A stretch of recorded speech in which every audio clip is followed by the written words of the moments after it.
सुरेश जैन हे जळगाव मतदारसंघामधून सलग 9 वेळा म्हणजे 1980 ते 2014 या काळामध्ये आमदार म्हणून निवडून आले होते. बाळासाहेब थोरात हे संगमनेर विधानसभा मतदारसंघामधून एकूण 8 वेळा आमदार म्हणून निवडून आलेले आहेत. तर कालिदास कोळंबकर नायगाव आणि वडाळा अशा 2 मतदारसंघामधून अनेक पक्षांतर्गत 1 वेळा आमदार राहिलेत.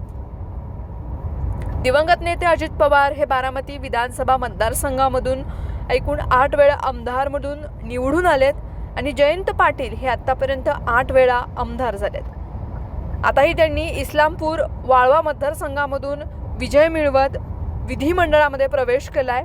दिलीप वळसे पाटील हे एकूण 8 वेळा आमदार झाले असून ते पुणे जिल्ह्यामधील आंबेगाव विधानसभा मतदारसंघाचं प्रतिनिधित्व करतात. तर गिरीश महाजन हे जळगाव जिल्ह्यामधील जामनेर विधानसभा मतदारसंघामधून एकूण 7 वेळा आमदार म्हणून निवडून आलेत. तर गणपतराव देशमुख हे महाराष्ट्राच्या सांगोला विधानसभा मतदारसंघामधून तब्बल आमदार म्हणून निवडून आले होते. त्यांचा हा रेकॉर्ड अद्याप कुणीही मोडलेला नाही.